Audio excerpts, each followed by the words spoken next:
এই যে পাখির ডাকে মুখর হয়ে আছে আমাদের লিচু গাছের চারপাশ।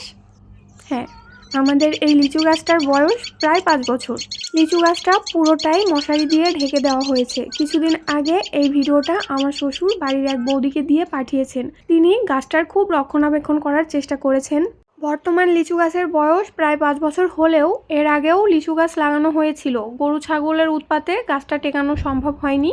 পরে শাম্মর বাবা বছর 5 আগে এই গাছটা আবার লাগালেন।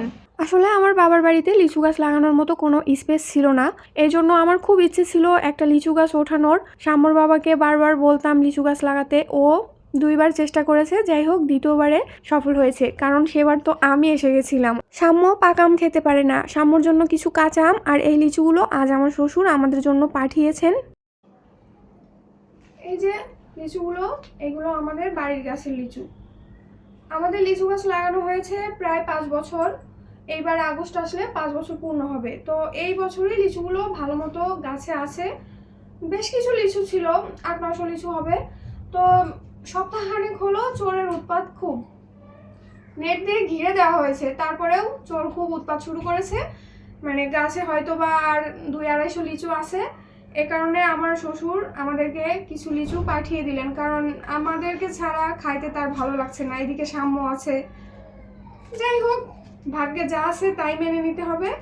তো লিচুগুলো দেখুন আরও বড় হওয়ার ছিল।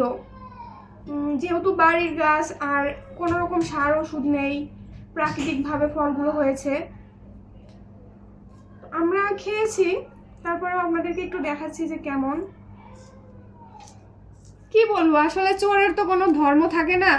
চোরের ধর্ম থাকলে তাকে বোঝানো যেত, সে চুরি করবেই। নেটগুলো ছিঁড়ে চুরি করা শুরু করে দিছে। দেখুন, এই যে আরো ভালো হতো আরো কিছুদিন থাকলে, কিন্তু কপালে নেই।